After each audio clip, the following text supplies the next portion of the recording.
আসসালামু আলাইকুম ওয়া রাহমাতুল্লাহ।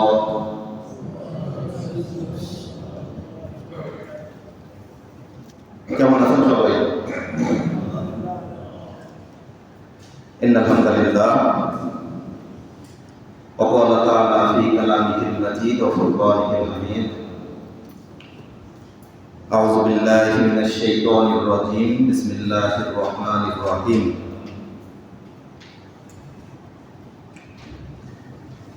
ইন্নাস সালাতি ওয়া নুসুকি ওয়া মাহইয়ায়া ওয়া মামাতি লিল্লাহি রাব্বিল আলামিন। সূরাতুল আনআম 6 নম্বর সূরা 162 নম্বর আয়াত। ওয়া ক্বালা তাআলা ফি আয়াতিল উখরা ফাসাল্লি লিরাব্বিকা ওয়ানহার। সূরাতুল কাউসার 2 নম্বর আয়াত। ওয়া ক্বালা তাআলা ফি আয়াতিল উখরা ক্বালা ইন্নাকা মিনাল মুনজারিন। ক্বালা ফাবিমা আগওয়াইতানি লা aqudanna লাকুম সিরাতাল মুস্তাকিম সুম্মা লাআতিআন্নাকুম মিন বাইনি আইদিহিম ওয়া মিন খালফিহিম ওয়া আন আইমানিহিম ওয়া আন শামাইলিহিম ওয়া লা তাজিদু আকসারাহুম শাকিরিন। ইলা আখিরিল আয়াত। মহান আল্লাহ রাব্বুল আলামিনের লাখ কোটি শুকরিয়া যে আজকে পবিত্র জুমার দিনে মহল্লার শত শত মুসল্লিদের মধ্য থেকে আমরা মাত্র হাতে গোনা কয়েকজন মুসল্লি যথা সময়ে জুমার নামাজ পড়ার জন্য উপস্থিত হতে পেরেছি। হাজারো ব্যস্ততার মধ্য থেকে ফারিগ হয়ে জুমার নামাজের জন্য উপস্থিত হতে পেরেছি। আল্লাহ তাআলা এটা যেন কবুল করেন। সবাই বলে আমিন। সবার ভাগ্যে সময় মতো উপস্থিত হওয়া হয়ে ওঠে না।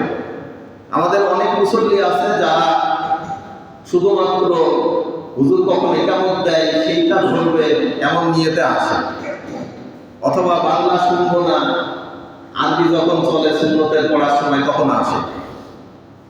অল্প সময় বসে নামাজ পড়ে চলে যায়। তার থেকে আমাদেরকে উক্ত করে আমরা যে কিছু শিক্ষার নিয়েতে এখানে বসতে পেরেছি। জুমার দিন একটা মাসলা মাসাইলের ক্লাস হয় আমাদের মসজিদে, এটাই নিয়ম। কোরআন হাদিস থেকে শিক্ষা দেওয়া হবে, এটাই নিয়ম।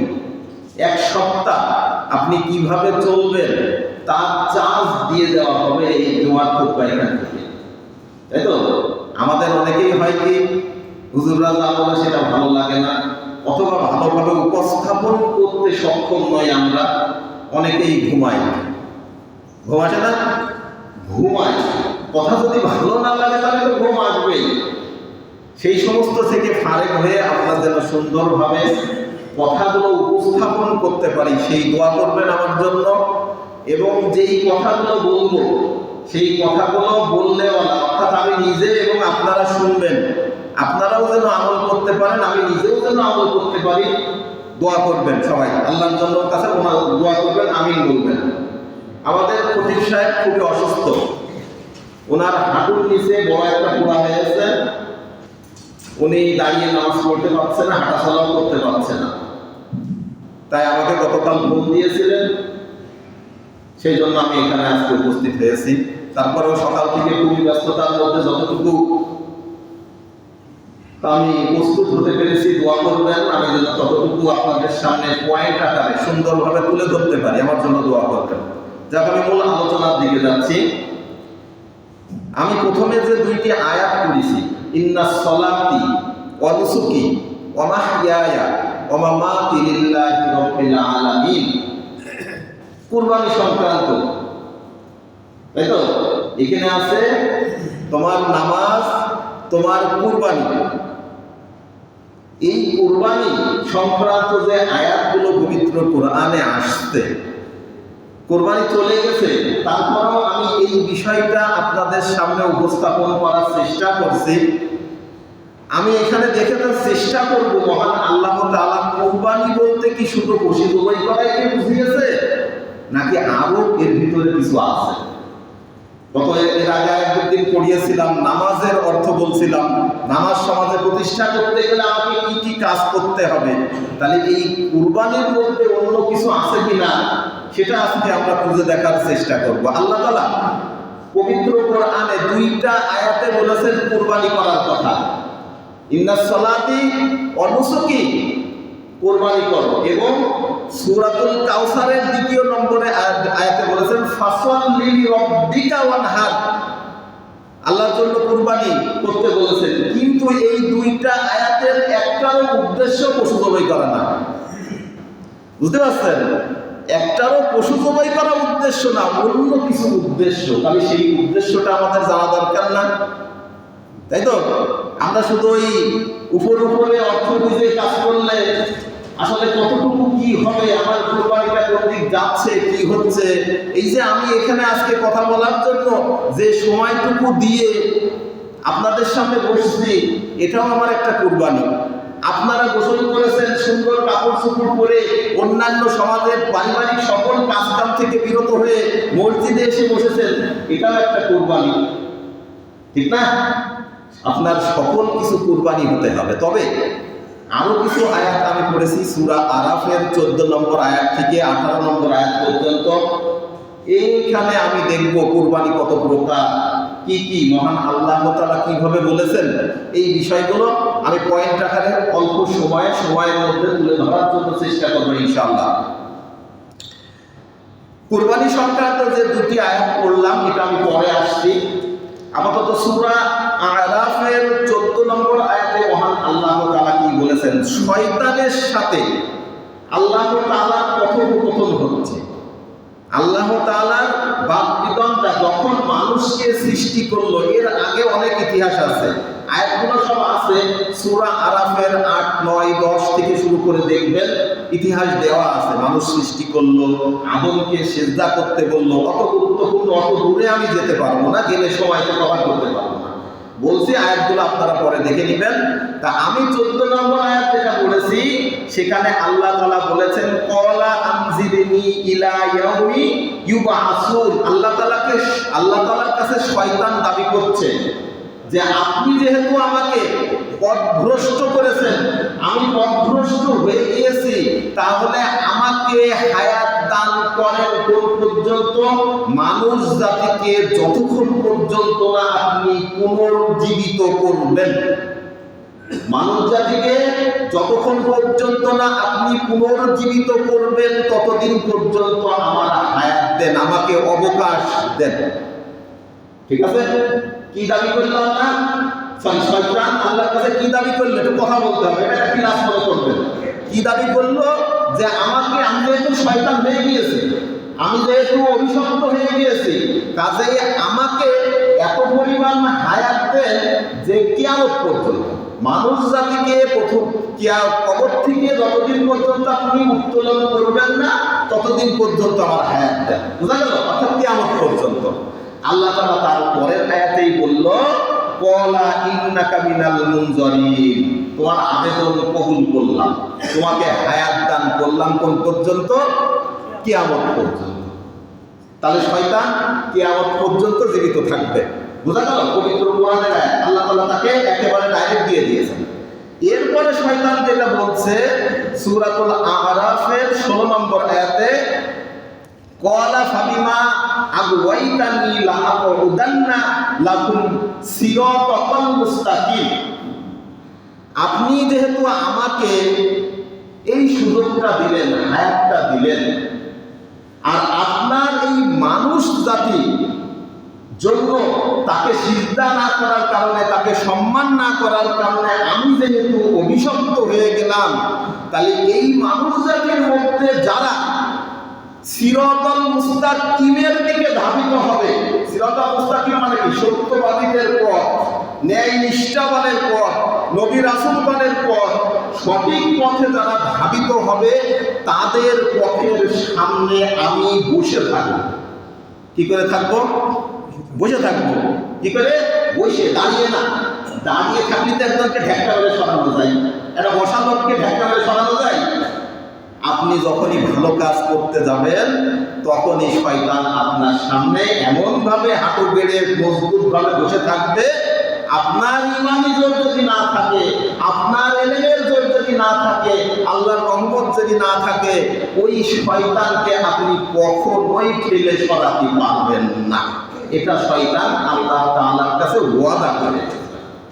যখনই আপনার এই বান্দা আপনার পথে ভালো পথে অগ্রসর হবে, আমি তার সামনে বসে থাকবো, বসে বাধা দেব। বুঝলেন? বসে, দাঁড়িয়ে না, কিন্তু শয়তান কিন্তু বসা শব্দ উল্লেখ করেছে, এটা আমাদের বুঝতে হবে।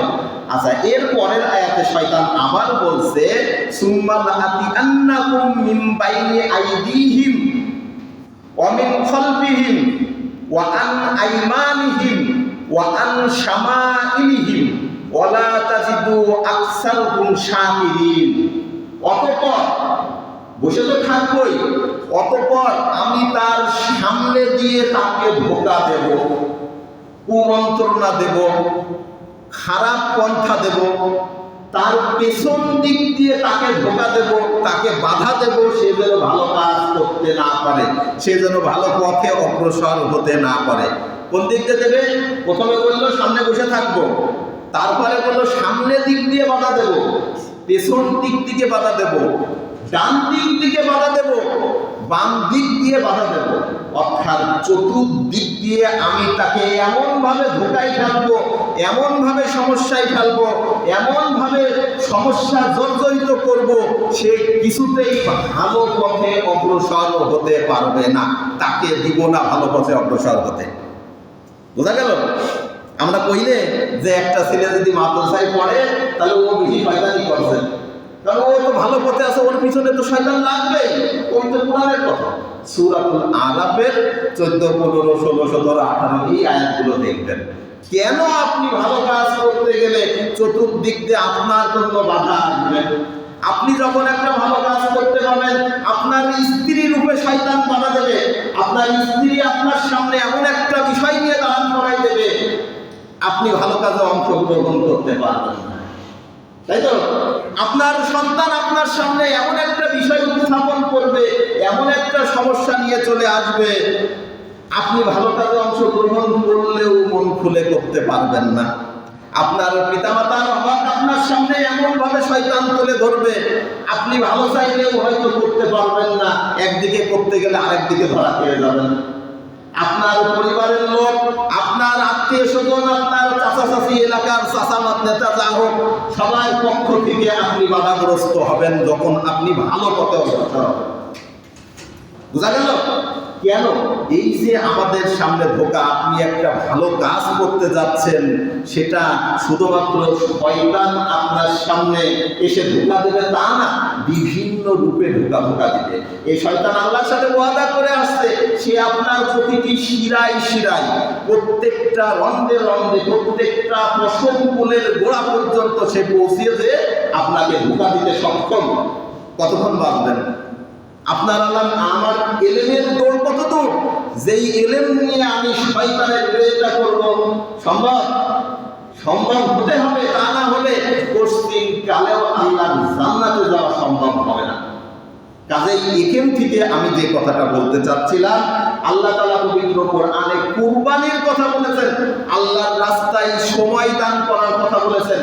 এই আয়াত দ্বারা আমি ব্যাখ্যা করতে চাচ্ছি যে কুরবানি দুই প্রকার। কুরবানি কয় প্রকার? দুই প্রকার। এক হচ্ছে আল্লাহর রাস্তায় কুরবানি, আর এক হচ্ছে শয়তানের রাস্তায় কুরবানি। কথা বলেন? এক হচ্ছে আল্লাহর রাস্তায় কুরবানি, দুই নম্বর শয়তানের রাস্তায় কুরবানি। আল্লাহ তাআলা আপনাকে যে যে অর্ডারগুলো দিয়েছেন, যে আদেশগুলো দিয়েছেন, এর বাইরে আপনি যদি যা কিছু করেন সেটা হবে শয়তানের রাস্তায় কুরবানি। শয়তানের চ্যালেঞ্জ, আল্লাহর সাথে চ্যালেঞ্জ করে আসছে যে আমি আজকে চ্যালেঞ্জ করে গেলাম, আপনি যে আদম জাতি সৃষ্টি করেছেন, মানুষ জাতি সৃষ্টি করেছেন, এই মানুষকে আমি ধোঁকায় ফেলবো। কিভাবে ধোঁকায় ফেলবো? সে যখন ভালো কাজে অংশ অংশগ্রহণ করবে তার সামনে বসে থাকবো, তার ডান দিক থেকে আমি ধোকা দেব, তার বাম দিক দিয়ে ধোকা দেব, তার সামনে দিয়ে ধোকা দেব, তার পেছন দিক থেকে ধোকা দেব, চতুর্দিক দিয়ে আমি তার ঘিরে রাখবো, সে যাতে ভালো কাজের প্রতি অগ্রসর হতে না পারে।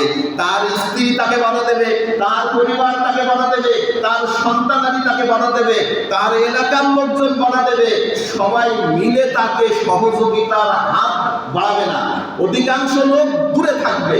এটাই হচ্ছে শয়তানের ধোঁকা। আমরা ভালো কাজ করতে গেলে, ভালো কথা বললে, এই মসজিদ থেকে ভালো কথা বললে বিভিন্ন রকম বিরোধিতা আসে না? আসে না? বুঝতে হবে কথাগুলো কোথায় লাগছে, একটু বুঝতে হবে আমাদের। আমি আল্লাহর পথে কোরবানি করছি নাকি শয়তানের পথে কোরবানি করছি? আমার পরিশ্রমটা আমি যেই দিকে পদক্ষেপ গ্রহণ করছি, যেই পাই ফেলছি, সেটা শয়তানের দিকে যাচ্ছে, তাগুতের দিকে যাচ্ছে, না আল্লাহ এবং আল্লাহর রসুলের দিকে যাচ্ছে, সেটা আমাকে বিবেচনা করতে হবে। আপনার পদক্ষেপ যদি শয়তানের দিকে হয়, তাগুতের দিকে হয়, তাহলে রাস্তা, তাগুতের রাস্তা কি? জাহান্নাম। শয়তান এখানেই বলেছে যে আপনার বান্দাদের, আমি আপনার উম্মতের আদমদেরকে কি করব? ধোঁকা দিয়ে জাহান্নাম পরিপূর্ণ করব। তাই তো? তাহলে শয়তানের পথে আমরা যদি অগ্রসর হই, শয়তানের পথে যদি আমাদের কুরবানিগুলো চলে যায়, তাহলে সেটা হবে খুব খারাপ জাহান্নামের পথ।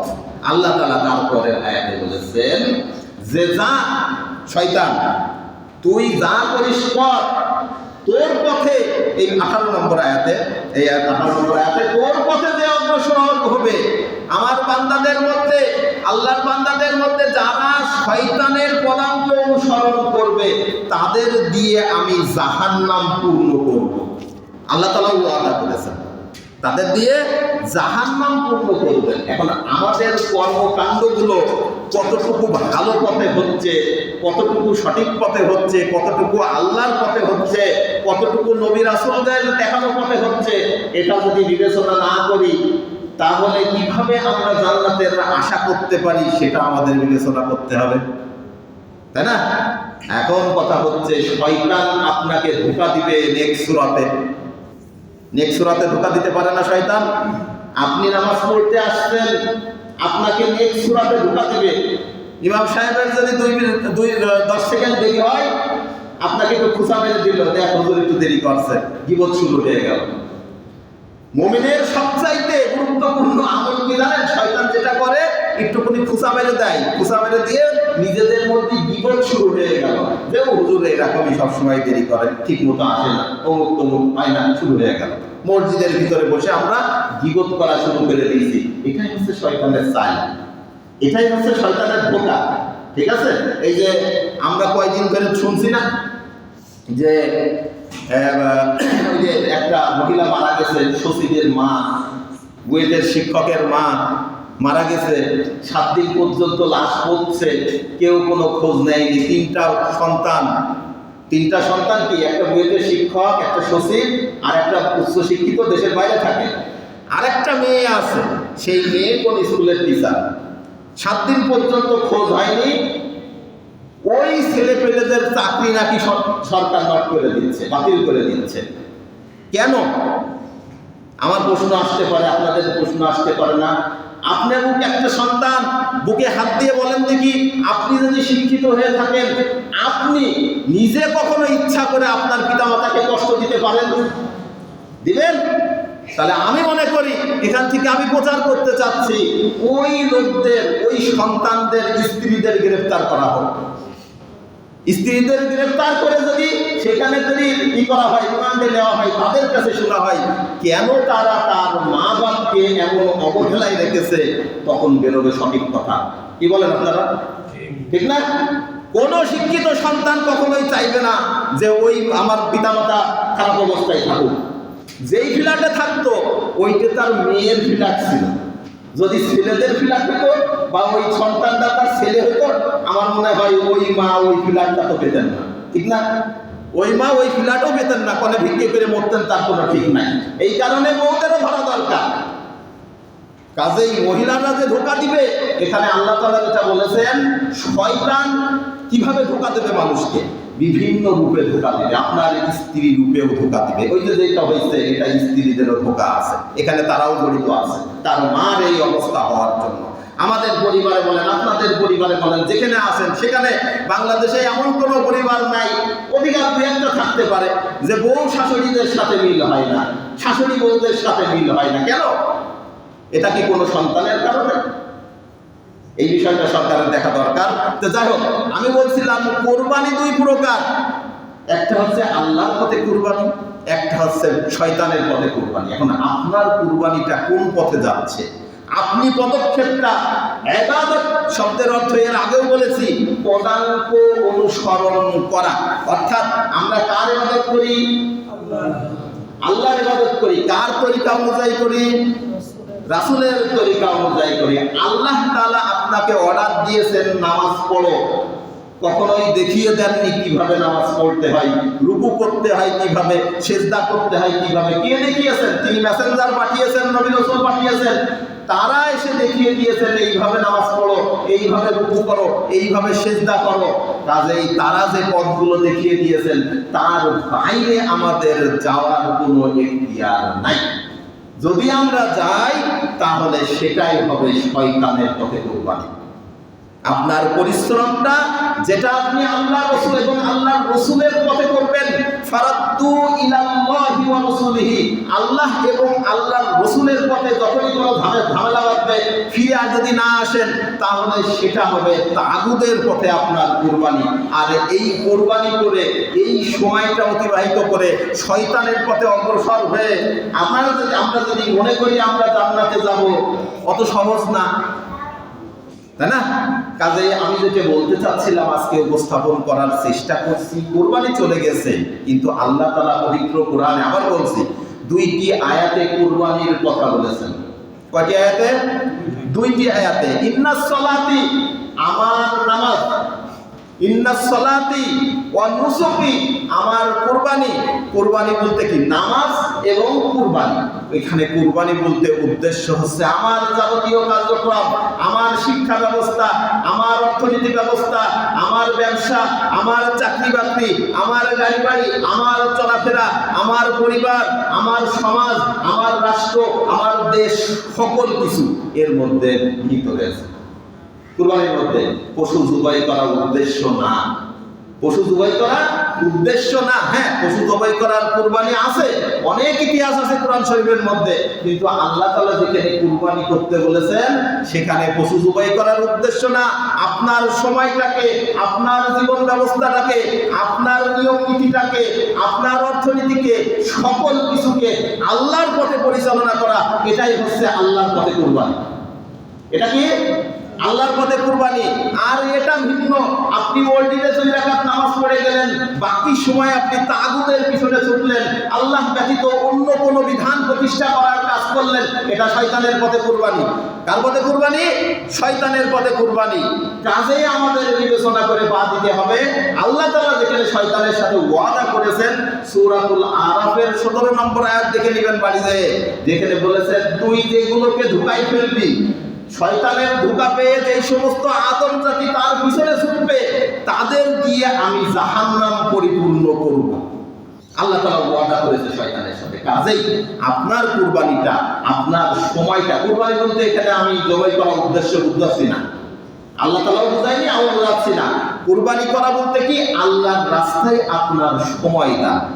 একবার ব্যাখ্যা দিয়েছি, আবার অনেকে আসছেন বলছি, আপনি এই যে এতক্ষণ ধরে সমস্ত কাজ থেকে বিরত থেকে গোসল করে জামা কাপড় পরে মসজিদে আসছেন, এখানে এতটা সময় দিচ্ছেন, আমার কথা মনোযোগ দিয়ে শুনছেন, এটা আপনার জন্য কুরবানি।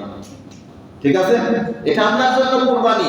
আপনি ব্যবসার ক্ষেত্রে হালাল পন্থায় ব্যবসা করছেন, সঠিক পন্থায় ব্যবসা করছেন, আপনি মানুষকে ঠকাচ্ছেন না, আপনি ওজনে কম দিচ্ছেন না, আপনি 500 টাকার মাল 5000 টাকায় বিক্রি করছেন না, একটা নির্ধারিত মূল্যে বিক্রি করছেন, সীমিত লাভে বিক্রি করছেন, এটা আপনার কুরবানি।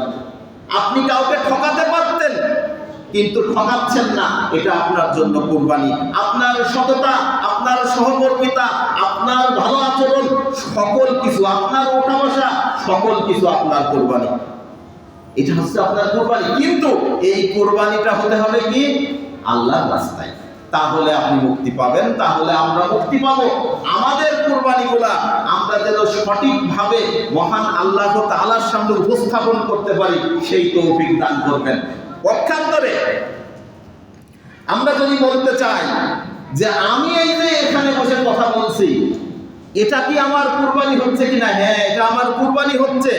আমি যদি সঠিক কথা, পারিপার্শ্বিকতার ভয় ভীতি থেকে বিরত থেকে, কারোর ভয় থেকে, পেশি শক্তির ভয় না পেয়ে সঠিক কথা এখান থেকে হক কথা হকভাবে তুলে ধরতে পারি, তাহলে এটা অবশ্যই আমার হকের পথে কুরবানি।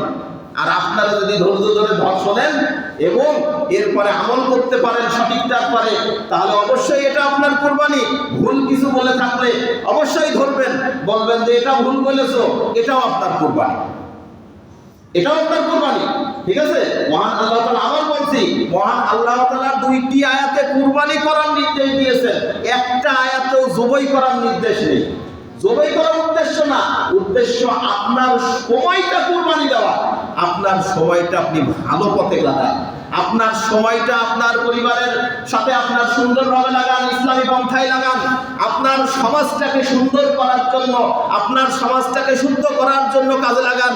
আপনার সময়টা আল্লাহ তাআলা যে বিধান দিয়েছেন সেই বিধানটা বাস্তবায়ন করার কাজে লাগান। এটা আপনার আল্লাহর পথে কুরবানি। বিরোধিতা আসবেই, যেই বিরোধিতা করুক, বললাম না, শয়তান আপনার সামনে স্ত্রী রূপে বিরোধিতা করবে, আপনার সামনে পিতামাতার হক তুলে ধরে বিরোধিতা করবে, আপনার সামনে সন্তানের হক নিয়ে এসে বিরোধিতা করবে। আপনি ফিরতে পারবেন না, তারপরও আপনাকে বিরত থেকে আল্লাহর পথে অগ্রসর হতে হবে। আপনার সামনে আপনার এলাকার লোকজনের বিরোধিতার সম্মুখীন হতে হবে। যদি আপনি ভালো কাজে অংশগ্রহণ করেন, তারপরেও আপনাকে থেমে থাকলে চলবে না। অর্থাৎ আপনাকে আল্লাহর পথে কুরবানি করতে হবে। আপনার সময়, আপনার টাকা পয়সা, আপনার মেহনত, এটা যদি আল্লাহর পথে ব্যয় না করেন, তাহলে কখনোই সম্ভব না আমাদের সেই মঞ্জিলে মাকসাদে পৌঁছানো। আমাদের মঞ্জিলে তো পৌঁছাতে হবে। আল্লাহ তাআলা মানুষকে সৃষ্টি করেছেন কি দিয়ে? ইন্নাল্লাহা হাশতারা মিনাল মুমিনিন। আল্লাহ তাআলা মানুষের কাছে কি করেছেন? মানুষের জান এবং মালের বিনিময়ে, জান্নাতের বিনিময়ে জান এবং মালের জান্নাত বেচে দিয়েছেন। আমাদের কাছে জান এবং মাল নিয়েছেন এবং তার বিনিময়ে আল্লাহ তাআলা আমাদেরকে জান্নাত দিয়ে দিয়েছেন, জান্নাত দিয়ে দিয়েছেন। তাহলে এই জান্নাতে যাওয়ার জন্য, আমাদের মঞ্জিলে মাকসাদে যাওয়ার জন্য আমাদের সকল কুরবানি হতে হবে আল্লাহর রাস্তায়। সকল বিরোধিতা হতে হবে, শয়তানের রাস্তা থেকে বিরোধিতা করে আমাদের আল্লাহর রাস্তায় ফিরতে হবে। তাছাড়া আমাদের কুরবানি সফল হওয়া সম্ভব না। আমি যে কথাগুলো বললাম, ওই যে পশু জবাই করার কুরবানি, কিন্তু একটা কথাও বলিনি। হ্যাঁ, এর মধ্যেও আছে, এর মধ্যেও কথা বলি একটু। আপনি পশু জবাই করছেন, তার মধ্যেও আমরা অহংকার, বাবা এত বড় গরু কিনেছি, আমার এলাকার আর কেউ কিনিনি, এত বড় ছাগল আর কারণ নেই, এরকম অহংকার করলে ওই কুরবানিও কবুল হবে না। এটা তো পশু কুরবানি দিয়ে আপনি মানুষকে দেখাচ্ছেন। আর যদি আপনার নিয়ত ভালো থাকে, তাহলে আল্লাহকে রাজি খুশি করাচ্ছেন। আপনার মনের ভিতরে যে পশু আছে, আপনার মনের ভিতরে শয়তান যে আকড়া মেরে বসে আছে, আপনার মনের মধ্যে যে ওয়াসওয়াসা রয়েছে, সেটাকে কি আপনি কুরবানি দিতে পেরেছেন? সেটাকে কি আমি কুরবানি দিতে পেরেছি? সেটাকে আমি কুরবানি দিতে পারিনি। আপনারা পেরেছেন কিনা আমার জানা নেই। তবে যতক্ষণ পর্যন্ত আমরা আমাদের ভিতরের যে পশু আছে, আমাদের ভিতরের অহংকার, আমাদের ভিতরের আমিত্ব, আমাদের ভিতরের হিংসা, বিদ্বেষ, ঘৃণাবোধ যা কিছু আছে, আমরা কুরবানি না দিতে পারবো, ততক্ষণ পর্যন্ত আল্লাহর পথের কুরবানি কবুল হওয়ার সম্ভাবনা খুবই ক্ষীণ। এটা কবুল হওয়ার সম্ভাবনা নাই, কারণ অহংকার হচ্ছে আল্লাহর চাদর। আমি অহংকার করে কথা বলবো, আল্লাহর চাদর ধরে কিয়ামতের দিন আল্লাহ তাআলা আমাকে প্রশ্ন করবে, তুই আমার চাদর ধরে টানাটানি করলি কেন? আপনার গায়ে যদি একটা চাদর থাকে, আমি যদি সেটা ধরে টানাটানি করি, আপনার ভালো লাগবে? তাহলে এটাকে আল্লাহর ভালো লাগবে? লাগবে না। এটা আল্লাহর অহংকার। আমাদের মনের থেকে হিংসা, বিদ্বেষ, অহংকার সবকিছু ঝেড়ে ফেলে আল্লাহর রাস্তায় কুরবানিগুলো দিতে হবে এবং একে অপরের সহযোগিতামূলক কাজ করে আমাদের চলতে হবে। আপনার কুরবানিগুলো হতে হবে মহানবী হুজুর পাক সাল্লাল্লাহু আলাইহি ওয়াসাল্লাম যে পন্থাগুলো দেখিয়ে দিয়ে গিয়েছেন, উনি যে ব্যবসার নীতি দেখিয়ে দিয়ে গিয়েছেন সঠিক পন্থায় ব্যবসা করা, সেটা নীতি আমাদের গ্রহণ করতে হবে। ব্যবসার সাথে হারাম কিছু যুক্ত করা যাবে না। উনি যে পন্থা দেখিয়ে দিয়ে দিয়েছেন হারাম এবং হালালকে একসাথে মিশানো যাবে না। উনি বলে দিয়ে গিয়েছেন সত্য এবং মিথ্যাকে একসাথে মিশানো যাবে না। উনি বলে গিয়েছিলেন যেটা আল্লাহ তাআলা বলে দিয়েছেন, সেই পন্থাগুলো আমরা যদি জমিনে বাস্তবায়ন না করি, পশ্চিম কালেও আমরা জান্নাতের সুঘ্রাণও পাবো না। উনি বলে গিয়েছেন যতক্ষণ পর্যন্ত তোমরা আমরু বিল মারুফ ওয়া নাহি আনিল মুনকার সঠিক কথা সঠিক সময়ে উপস্থাপন না করবা, মানুষের কাছে পৌঁছে দিবে না। হুজুর পাক সাল্লাল্লাহু আলাইহি ওয়াসাল্লাম একটা হাদিসে বলেছেন, বাল্লিগু আন্নি ওয়ালাউ আয়া, আমার পক্ষ থেকে যদি একটি আয়াত শোনো, একটি হাদিস শোনো, একটি মাসলা শোনো, যাই জানো না কেন, এটা মানুষের কাছে পৌঁছে দাও, এটা হককে হক হিসেবে উপস্থাপন করো। যতক্ষণ পর্যন্ত তুমি করবা না, ততক্ষণ পর্যন্ত তুমি ধরা খেতে থাকবা, তুমি আল্লাহর কাছে ধরা পাবা। আল্লাহর কাঠগড়ায় তোমাকে দাঁড়াতে হবে। তুমি হককে হক হিসেবে উপস্থাপন না করার কারণে আল্লাহ ওই দিন কাঠগড়ায় দাঁড়াবে। তোমাকে চেয়ার দিয়েছিলাম, তোমাকে ফ্লোর দিয়েছিলাম, তোমাকে মাইক দিয়েছিলাম, তুমি কেন সত্যকে সত্যভাবে উপস্থাপন করনি? কেন সত্যকে সঠিকভাবে উপস্থাপন করনি? আল্লাহর কাছে কি জবাব দেব? এই মেম্বারে বসে আমরা যারা কথা বলি তারা কি জবাব দেব? যারা সমাজের নেতা আছেন, চেয়ার দখল করে আছেন, তারা কি জবাব দিবেন? জবাব দেওয়ার কোনো পন্থা নেই। এই কারণে আমরা শুধরাই, আমরা আমাদের পারিপার্শ্বিকতায় যা আছে, আশেপাশে খারাপ কিছু যা আছে, আমরা সেগুলো সমাধান করার চেষ্টা করব এবং সকল প্রকার শয়তানি ধোঁকা, শয়তানি ওয়াসওয়াসা, শয়তানের পথে যে কুরবানি, এর থেকে বিরত থেকে আমরা আল্লাহর পথের কুরবানিটাকে আমরা যেন জয়ী করতে পারি এবং এই পথে আমরা যেন অগ্রসর হতে পারি, এই কামনা করি। আজকের উদ্দেশ্য এটাই। আমি যে বিষয়ে কথা বললাম কুরবানি, তাহলে আরেকটু বলি, কুরবানি কয় প্রকার? 2 প্রকার। বলেন, কুরবানি কয় প্রকার? 2 প্রকার। একটা হচ্ছে আল্লাহ এবং আল্লাহর রাসূলের নির্দেশিত পথ অনুযায়ী আপনি যদি যেটা করবেন সেটা হচ্ছে আপনার আল্লাহর রাস্তায় কুরবানি, এবং আল্লাহ এবং আল্লাহর রাসূল ভিন্ন অন্য পথে আপনি হাঁটবেন, এটা হচ্ছে শয়তানের রাস্তায় কুরবানি। রিজসুম মিন আমালিশ শয়তান, এগুলো হচ্ছে শয়তানের কাজ হবে, এগুলো খারাপ কাজ হবে, গর্হিত কাজ হবে। এই কারণে নবী রাসূলের পথ ভিন্ন, অন্য কোনো পথে শয়তানের পথে যদি আপনি কুরবানি করেন তাহলে আপনি শয়তানের সহযোগিতা করলেন।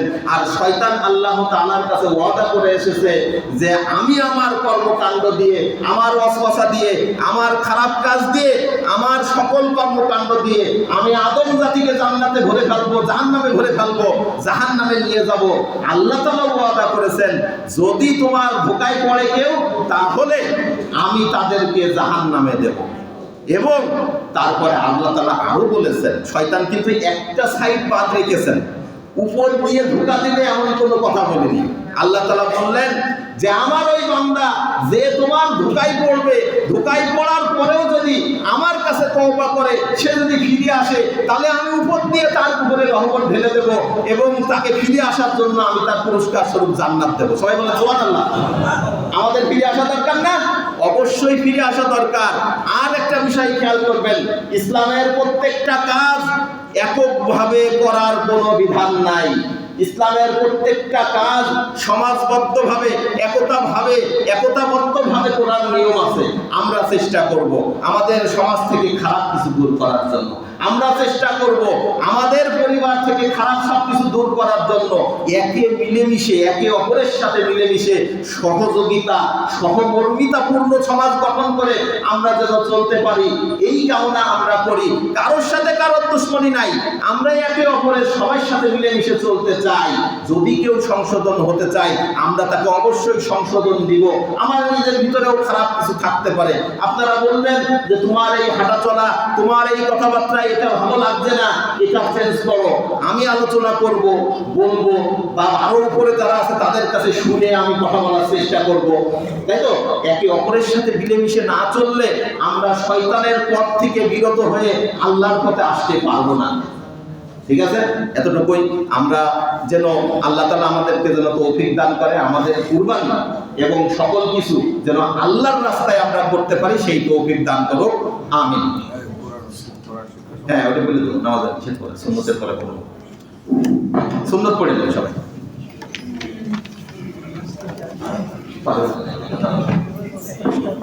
ধন্যবাদ।